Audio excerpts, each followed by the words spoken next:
네, 자, 이번 시간에는 우리 412페이지. 이번 시간에는 분계 연습, 유형별 연습 문제의 분계 연습 41번부터 해보도록 하겠습니다. 지난 시간에 이어서, 지난 시간에 우리가 이 412쪽 40번까지 했네요. 그러면 41번부터 한번 보도록 하죠. 41번 단기매매증권인 기흥전자의 주식 300주를 주당 22,000원에 매각하고 수수료 5만원을 차감한 잔액은 현금으로 받았다. 기흥전자의 주식은 모두 2월 10일에 주당 19,000원에 400주를 취득한 것으로서 취득 시 수수료 등 재비용이 7만원이 지출되었다. 주식 매각 시 분계를 하시오 이랬습니다. 취득할 때 비용은 비용 처리를 이미 했기 때문에 우리가 취득 원가로 보지 않습니다.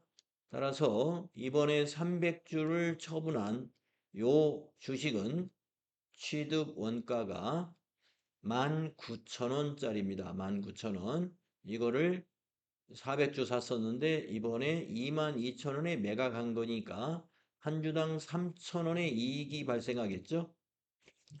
자, 그래서 41번의 단기 매매증권 처분에 대한 분계는 차변의 현금이라는 자산이 얼마가 들어올까요? 300주 곱하기 22,000원 해서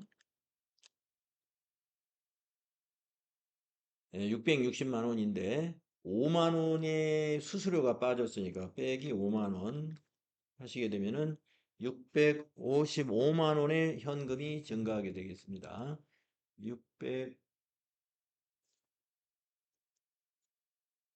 655만 원으로 정리가 되는군요. 자, 그 다음에 대변에 단기 매매 증권이라는 자산이 감소하는데요. 이거는 주당 19,000원이 취득 원가이기 때문에 19,000원 곱하기 300주 해봐야 알겠죠? 570만 원이 취득 금액이 되겠습니다. 그래서 570만 원 자산 감소 되는 것이죠. 자, 그러면은 요 차이만큼을 우리가 단기 매매 증권 처분 이익으로 수익을 인식해 주면 되겠습니다. 차이 금액은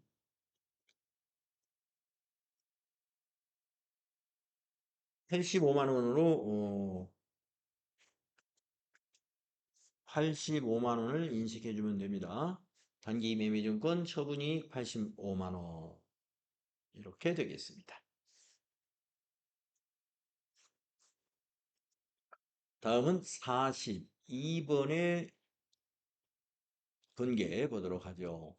42번의 거래는 당사는 우진 상사가 발행한 다음의 사채를 2년 후 매각할 목적으로 현금 취득했습니다. 자, 2년간 투자할 목적의 유가증권은 매도 가능 증권으로 분류가 돼야 되겠죠. 매도 가능 증권으로 분류를 해야 되겠네요. 자, 만기는 9월 30일이고 뭐 액면 이자율이 이렇게 되고 액면 금액이 1,000만 원인데 발행 금액 요 금액에 우리가 구입을 한 거예요. 950만 2,580원에 현금으로 취득했다. 네, 그래서 지금 분계를 어느 분계를 하라는 거죠? 2년 후 매각할 목적으로 현금 취득했다. 취득에 관한 분계를 하는 거죠? 42번은 주어진 자료가 엄청 많습니다만은 우리가 필요로 한 금액은 요거죠. 요 금액을 우리가 회계 처리해 주는 거죠. 이거 왜 이래? 취득 금액. 자, 그래서 정리를 하면은 어디 갔죠? 네. 자, 42번. 42번. 차변의 투자 자산으로서 매도 가능 증권으로 회계 처리를 해줍니다. 금액은 9,502,580 취득 금액이 되겠고, 대변에 현금으로 취득했으니까 현금이 9,502,580. 네. 이게 이제 우리 회사의 회계 처리는 이렇게 자산 잡으면 되는 거죠. 자산 증가, 자산 감소. 근데 자료가 주어진 게 워낙 많으니까 한번 연습 삼아서 주식회사 우진 상사의 회계 처리를 한번 해볼까요? 가능할 것 같아요. 자료가 충분히 있으니까.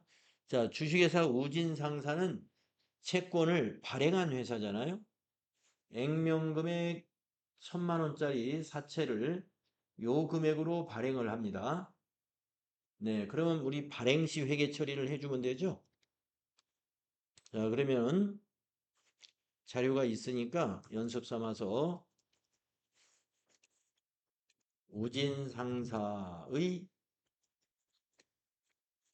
회계 처리를 한번 해본다면 차변에 이 회사의 현금이 증가하죠.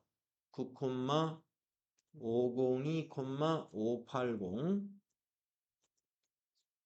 그리고 대변에 이 회사는 부채로 인식해야죠. 사채. 사채는 항상 액면가로 부채로 인식해 줘야 돼요.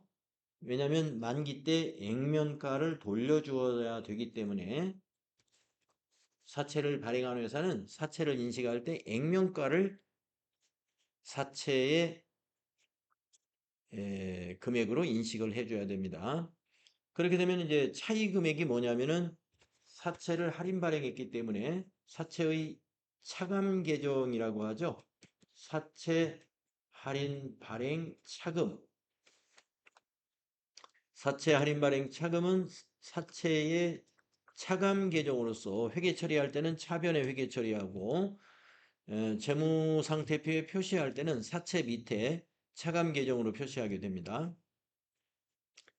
그러면 이제 요 차이 금액이 얼마인가요?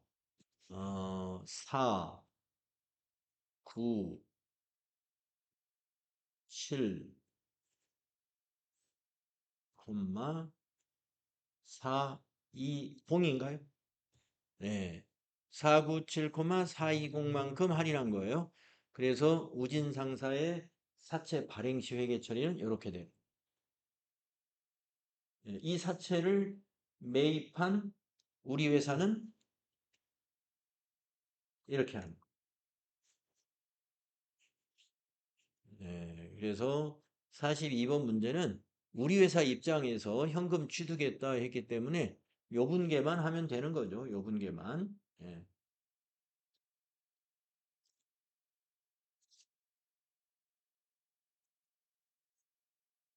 42번까지 했죠. 그러면 이제 다음 페이지로 넘어가겠습니다.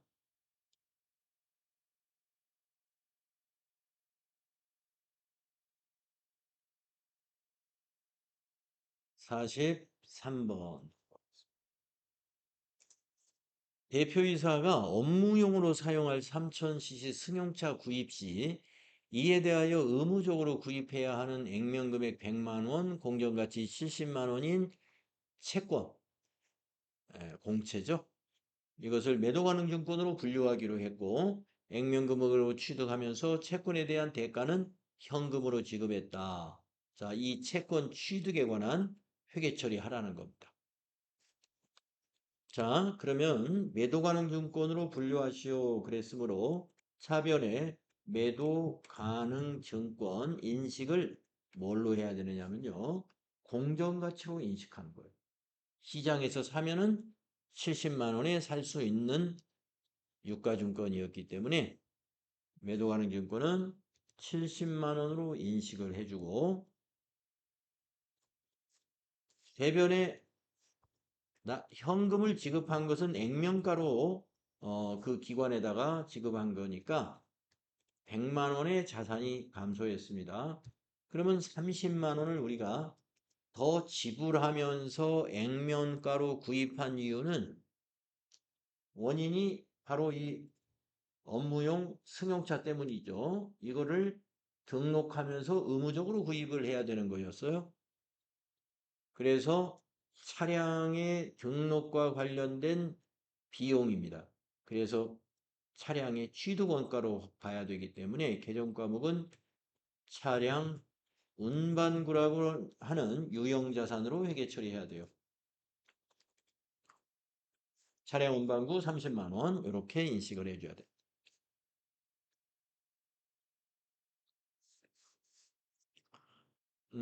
이 부분에 대한 건 우리가 앞에서 유형상상가를 할 때 한번 나왔던 걸 거예요. 처음 나오는 건 아닌 거예요. 다음은 44번의 회계 처리를 해보겠는데요. 44번.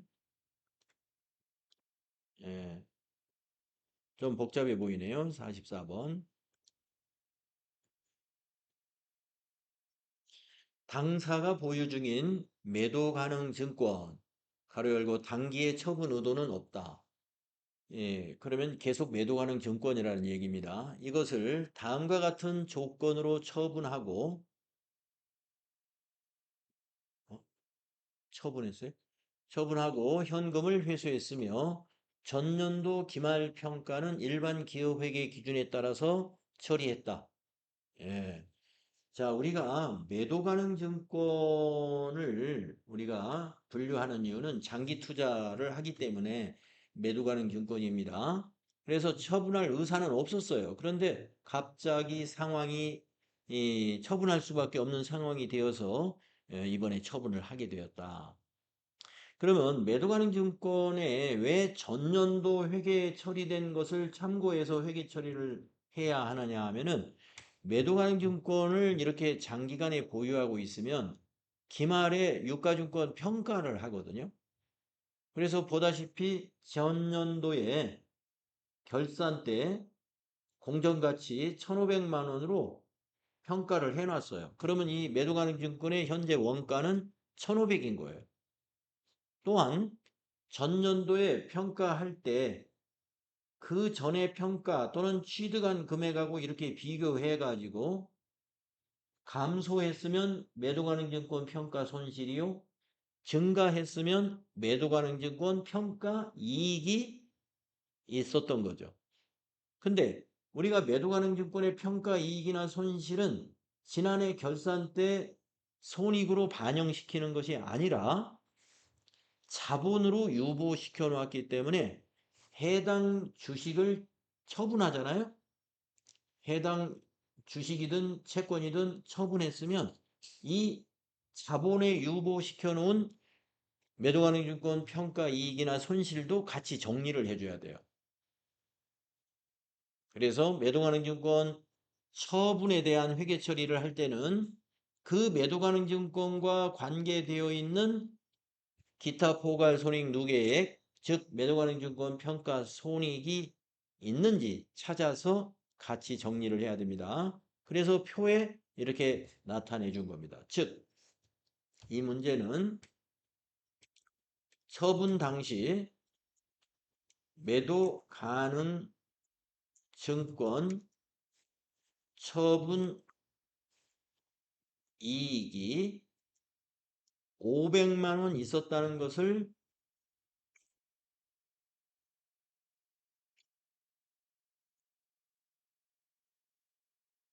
처분 당시 매도가능증권 처분이익 500만 원이다라는 것을 500만 원이 있다라고 할까요? 500만 원이 있다라는 것을 인식하고 이걸 정리하면서 회계 처리해야 됩니다. 네. 그러면 한번 회계 처리해 보겠습니다.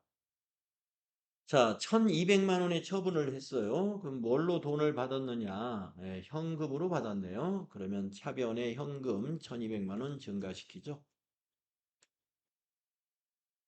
1,200만 원 증가시킵니다. 자, 그리고 매도가능증권 처분 이익을 정리해야 되는데요. 처분해 버렸기 때문에 매도가능증권 처분 이익은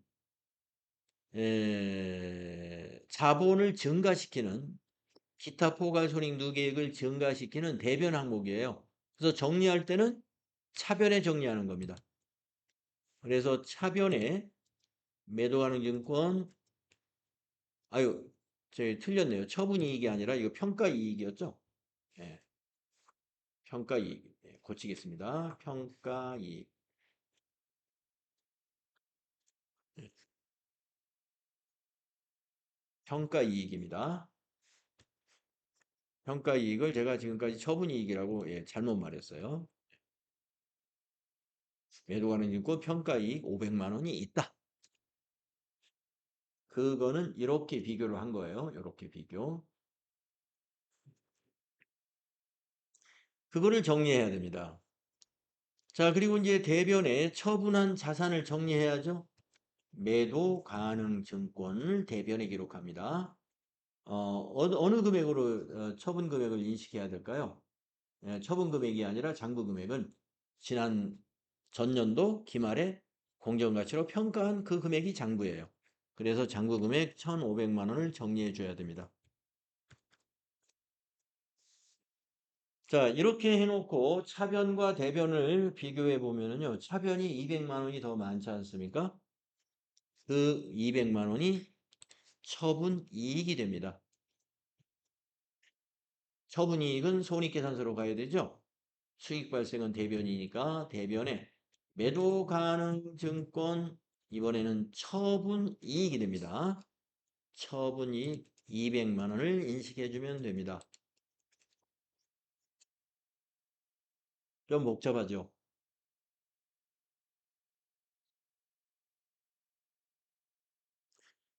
가끔 우리 이론 문제에서 말입니다. 매도가능증권 처분이익이 매도가능증권 처분이익이 얼마냐 이런 데이터를 주고서 매도가능증권 처분이익이 얼마인가 이런 그 객관식 문제를 출제하는 경우가 있어요. 그때 제가 여러분에게 아마 이 얘기를 FAT 1급 공부할 때 이 얘기를 드린 적이 있기는 있을 텐데 여러분이 아마 까먹었는지 모르겠어요. 매도가능증권 처분이익을 구하라는 문제를 데이터를 주면서 문제를 내잖아요. 그러면 이거는 공식이 딱 정해졌어요. 최초 취득금액, 최초의 취득금액하고 처분금액을 직접 비교해라.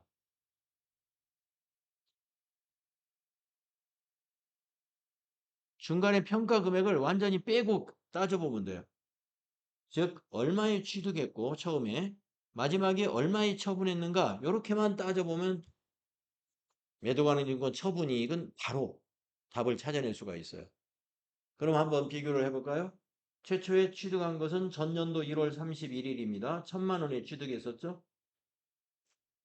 그리고 당기에 처분을 오늘 했습니다. 1,200에 처분했죠. 네, 1,000만 원에 사가지고 1,200에 처분했기 때문에 매도가능증권 처분이익은 200만 원이 맞는 거죠.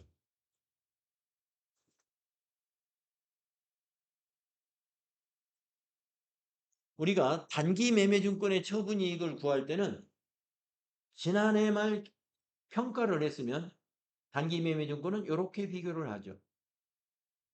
평가한 금액하고 처분한 금액을 그렇게 비교해야 처분이익을 산출할 수가 있습니다. 그렇지만 매도가능증권은 이렇게 비교를 하는 이유가 뭐냐? 우리가 전년도에 평가했을 때 이 평가 이익이나 손실을 전년도 손익에 반영을 안 했기 때문에 처분 이익으로 반영을 하는 거예요. 처분할 때 한꺼번에 반영을 하는 거예요. 한꺼번에. 네, 그래서 그렇게 계산을 하는 거다. 네, 44번 매도가능증권 처분에 대한 회계 처리입니다. 조금 까다로워요. 예, 한 번, 두 번 더 해보시면 확실히 아실 거예요. 다음 45번. 네, 비슷한 문제인 것 같습니다.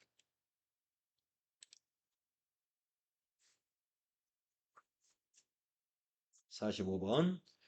당사가 장기 투자 목적으로 보유하던 상장 주식, 투자 회사에 대한 지분율이 1% 미만이라는 것은 소액주주라는 얘기를 하는 거고요.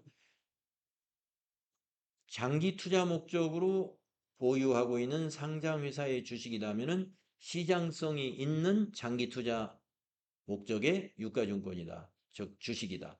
그러면 매도 가능 증권이라는 얘기입니다. 자, 매도 가능 증권을 다음과 같은 조건으로 처분하고 처분대금은 한국은행 보통예금 계좌로 입금하였다. 단, 전년도 해당 상장 주식에 대한 기말평가는 일반 기업회계 기준에 따라 적절하게 회계 처리하였다. 그래서 지난해 결산 때 이렇게 회계 처리했다 이겁니다. 200만 원 매도 가능 증권 평가 손실로 자본의 감소로 인식했다 이거예요. 그러면 오늘은 처분에 대한 회계 처리를 해야 되거든요. 처분에 대한 회계 처리. 그러면 처분할 때 아까처럼 우리가 확인을 해야 되죠. 예, 처분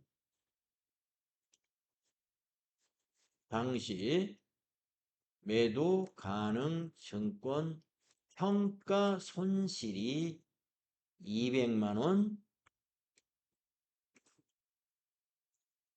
이다라는 것을 우리가 알고 있어야 돼요. 200만 원이다.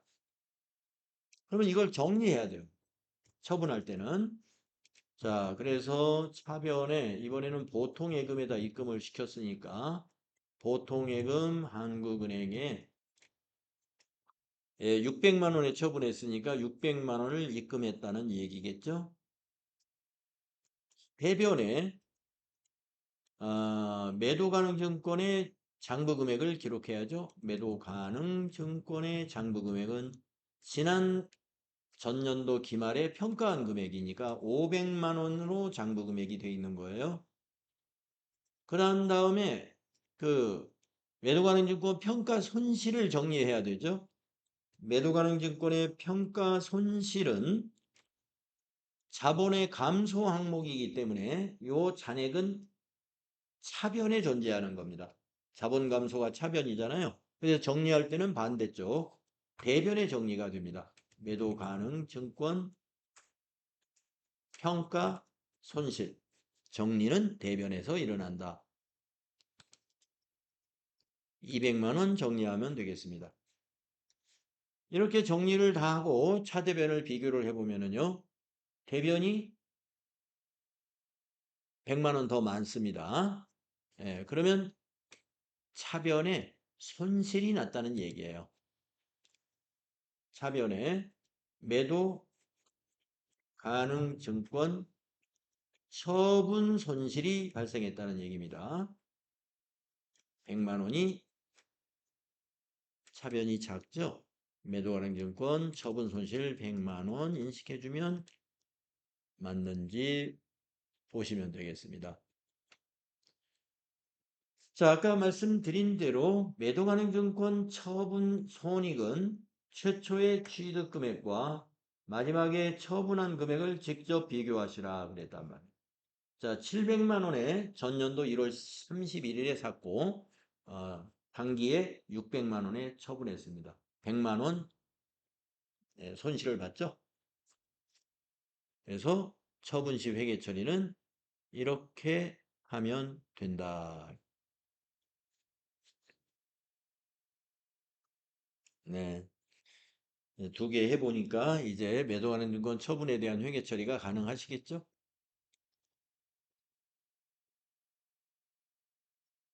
다음은 46번으로 가보겠습니다.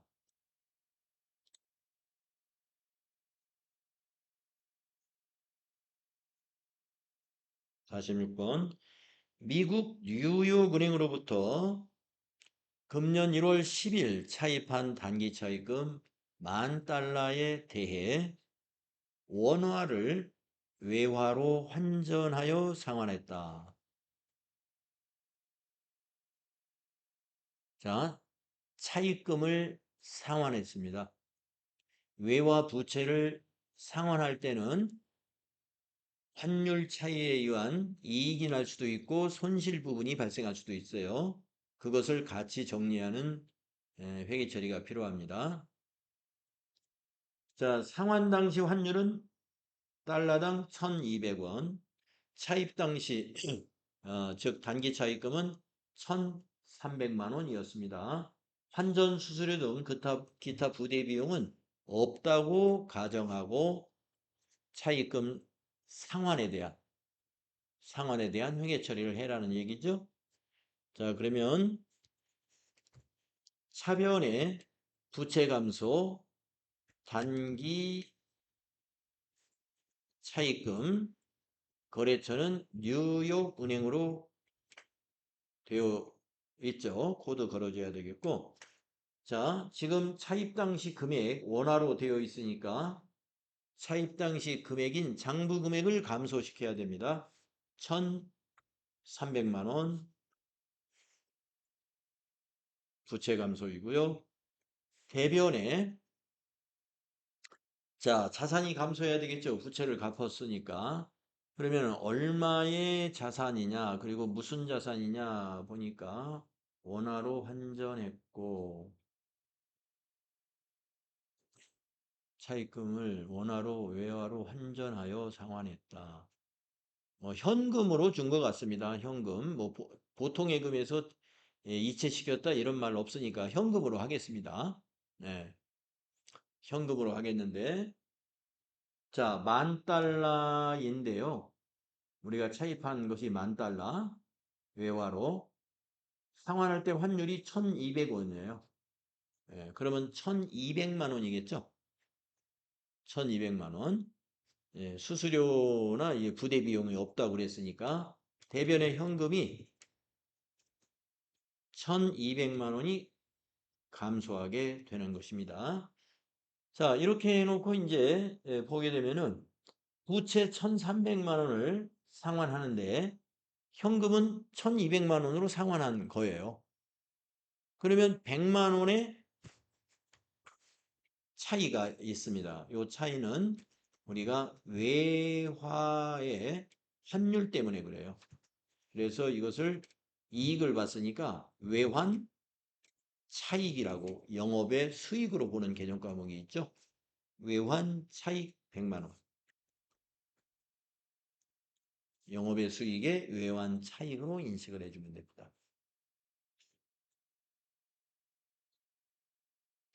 반대로 만약에 현금이 더 많이 나가고 단기 차익금, 부채 감소가 더 작게 되게 되면은 외환 차손이 발생하는 겁니다.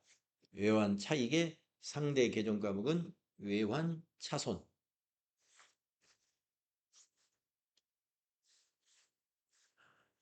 자, 47번의 분계는 어떤 내용인가 보도록 하겠습니다.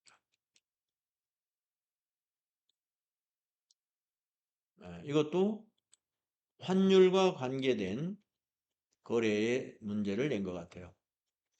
전달 20일 날 선적을 했습니다.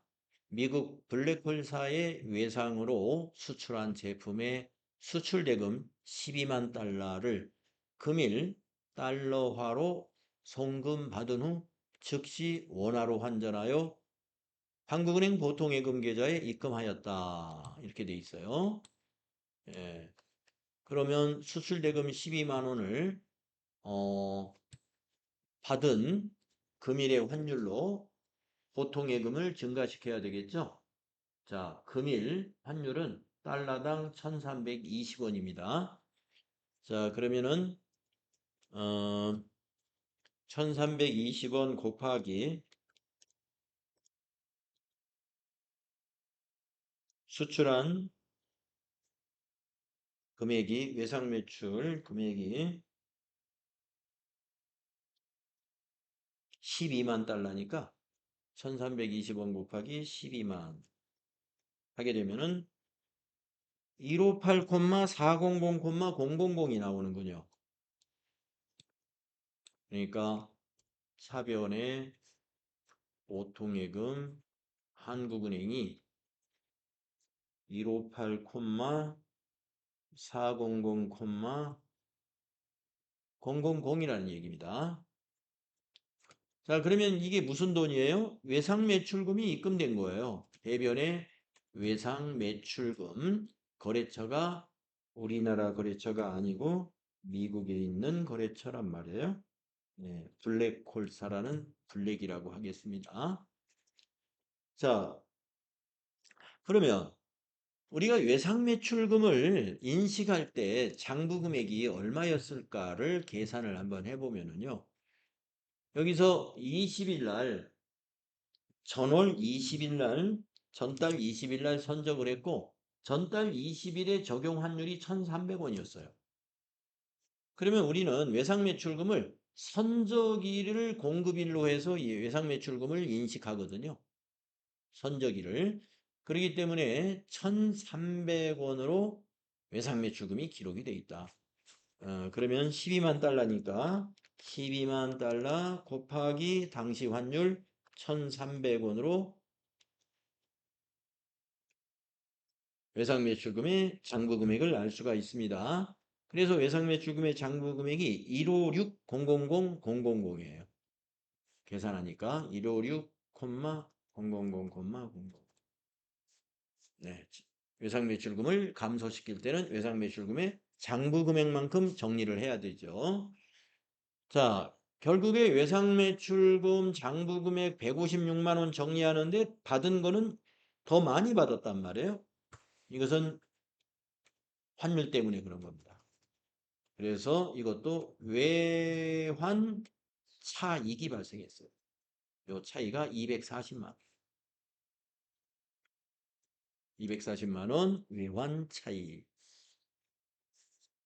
네, 만약에 이제 이와 같이 환율이 계속 상승하는 추세를 보이고 있을 때 우리나라 수출 기업들은 외환 차익이 많이 발생합니다. 왜냐하면은 대개 수출한 경우에 지금 여기 47번의 사례와 같이 선적일 기준으로 외상 매출을 하거든요. 예, 먼저 선적해서 보내고 약속한 일정 기일 내에 뭐 한 달 결제라든가 3개월 결제라든가 해가지고 3개월 후에 그 입금이 된다든가 이렇게 됩니다. 그러면은 우리가 환율이 계속 상승하는 추세에서는 2, 3개월 후에는 외상 매출금보다 더 선적일 당시보다 환율이 더 높아져 가지고 외상 매출금 받을 때마다 회계 처리하면은 외환 차익이 계속 발생하는 거죠. 어. 그래서 환율이 높아져서 여러 가지 걱정하는 부분도 많이 있지만 예, 수출하는 회사의 입장에서만 보면은 영업의 수익이 예, 짭짤하게 발생하는 그런 효과가 있는 것이죠. 다음은 48번을 보도록 하겠습니다.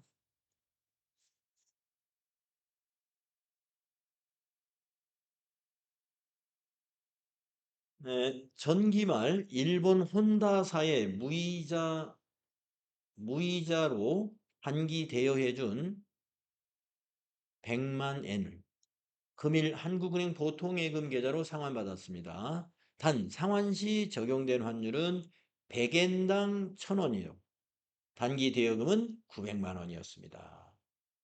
네, 그러니까 지난해 말에 900만 원, 우리나라 돈으로 900만 원을 혼다사에다가 대여해 줬어요. 그러니까 단기 대여금이 되겠죠. 그 돈을 오늘 받았다는 거예요. 근데 하나로 받은 게 아니라 엔화로 100만 엔을 받은 거예요. 100만 엔. 예, 그런데 100만 엔을 상환시 우리가 빌렸나요? 혼다사에 무이자로 단기 대여해준.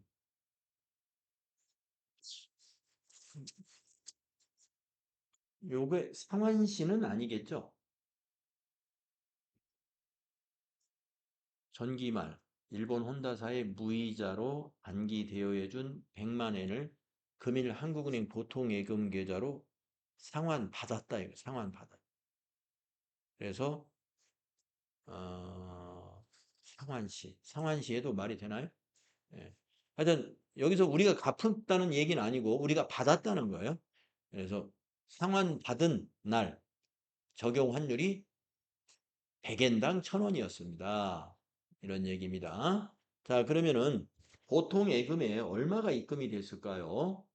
여기 100만 엔에다가 100엔당 1,000원이니까 이거를 1엔당으로 따지면 10원이잖아요.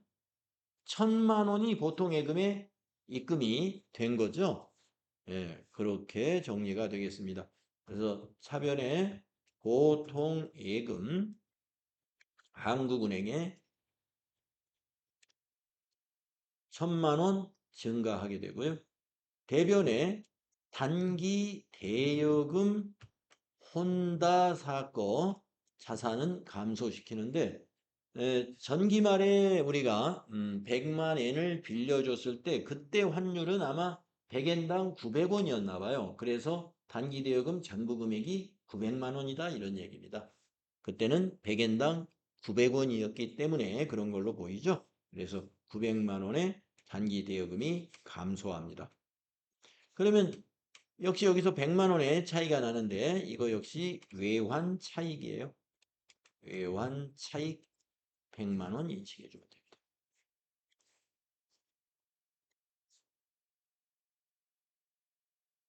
단기 대여금을 회수할 때 환율 때문에 이익을 100만 원 본 거예요.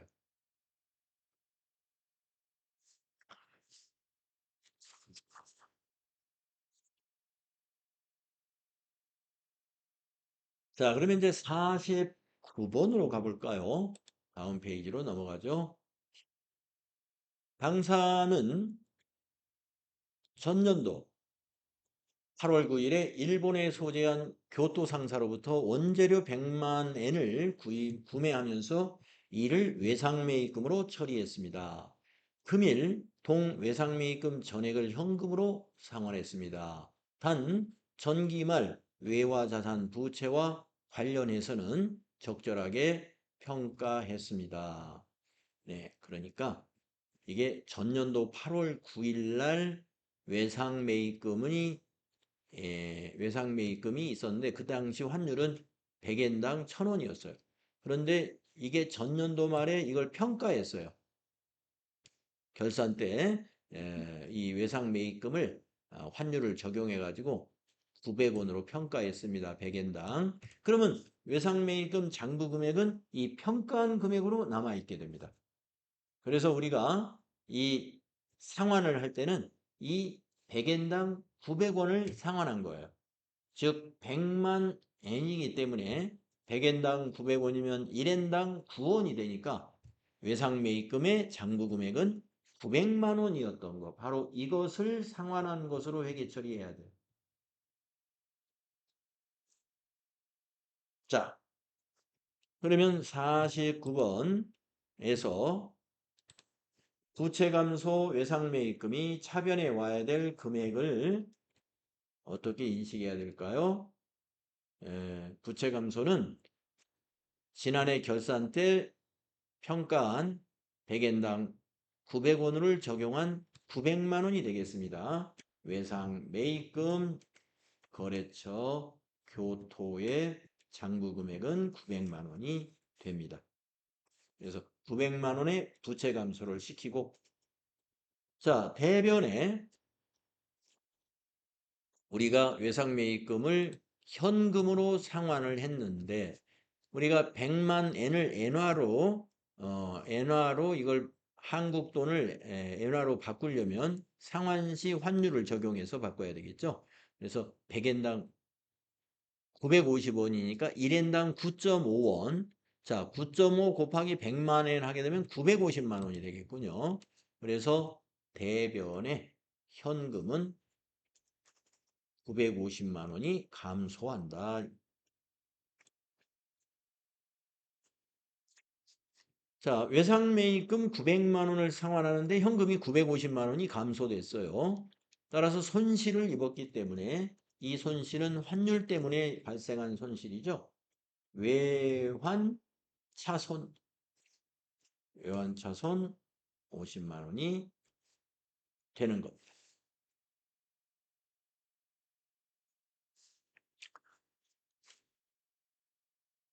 자, 참고로 8월 9일 날 외상매입금은 100엔당 1000원이었어요. 100엔당 1000원이면 1엔당 10원이니까 100만 엔이면 1000만 원이잖아요. 이때 최초의 외상매입금은 1,000만 원이었습니다. 그러면 전년도 12월 31일 날 평가를 했단 말이에요. 이 외상매입금을 100엔당 900원으로 환율이 떨어졌어요. 그래서 외상매입금을 이때 900만 원으로 장부 금액을 조정을 했다 이거예요. 그러려면 분계가 어떻게 될까요? 이 결산 때 분계는 외상매입금 100만 원을 줄여줘야 되니까 차변에 지난 그 12월 31일 결산 분계를 한번 생각하는 거예요. 이 분계. 차변의 외상매입금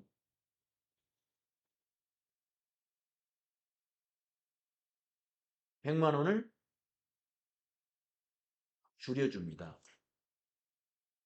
자, 대변에 이걸 갚아서 줄여준 게 아니라 외화, 이때는 환산,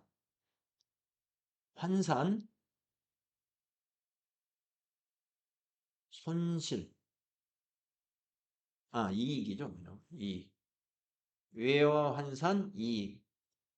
영업의 수익 개정 과목에 자, 외환 차익이 아니고 외화 환산 이익이라는 개정 과목을 써요. 그걸 100만 원 수익으로 인식해 줍니다. 결산 때 환율 차이에 따른 이익은 외화 환산 이익이라는 개정 과목으로 처리하고요. 우리가 상환할 때 환율 차이에 대한 이익은 내자로 되어 있는 외환 차익. 이렇게 개정 과목이 달라요.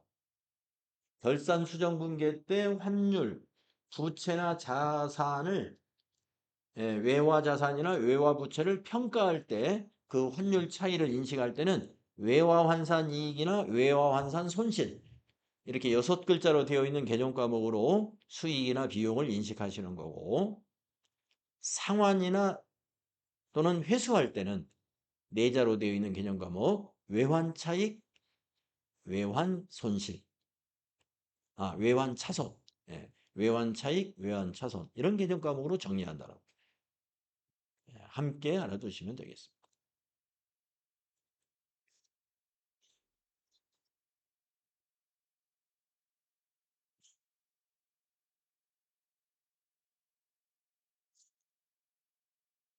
49번까지 했나요?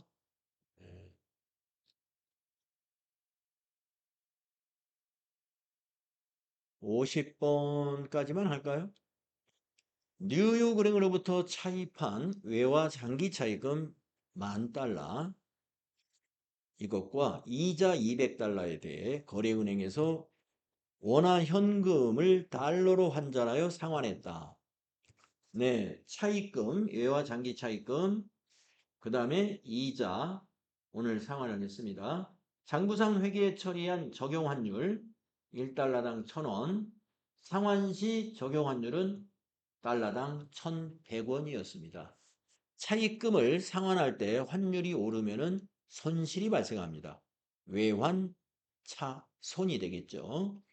자, 그러면은 부채 감소는 우리가 달러당 1,000원을 장부로 인식해 두었던 거니까 자, 50번에 차변에 외화 장기 차입금 가로 열고 뉴욕은행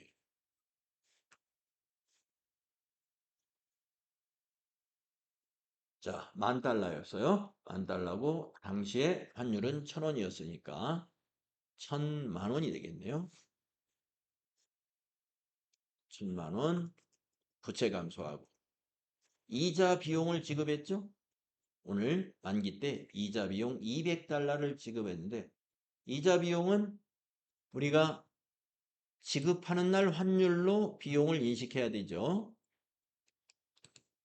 그래서 비용 지급하는 날 환율이 1,100원이에요. 상환시 환율 1,100원 곱하기 200달러 1,100원 곱하기 200달러 하게 되면은 22만 원을 이자 비용으로 인식해 줘야 되겠네요. 22만 원. 자, 이제 대변에 자산이 감소해야 되겠죠? 자, 대변에 장기 차입금하고 이자에 대해서 거래은행에서 원화 현금을 달러로 환전해 상환했다. 현금. 예, 대변의 현금은 얼마가 감소하느냐 하면은 10,000달러 1,100원으로 환전했어요. 그러면 1,100만 원이죠? 예, 거기에다가 현금이 이자 비용이 22만 원입니다. 그러면 1,122만 원의 현금이 감소하게 되죠. 1,122만 원의 현금이 감소하게 됩니다. 그러면 차변이 지금 100만 원이 부족하지 않습니까? 이 차변이 환율이 올라가 가지고 손실을 입은 외환 차손이 되겠습니다. 외환 차손은 1달러당 100원이 올라갔으니까 10,000달러니까 바로 100만 원이 되는 거죠.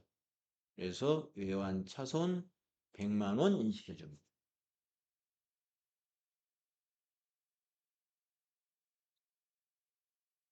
네. 자, 외화 차입금을 상환할 때 환율이 올라가 가지고 외환 차손을 인식해 주는 이런 회계 처리였습니다. 자, 이번 시간에는 여기 50번까지 하면 되겠고요. 우리 다음 분계 시간에는 51번부터 해보도록 하겠습니다. 51번. 네, 수고했습니다.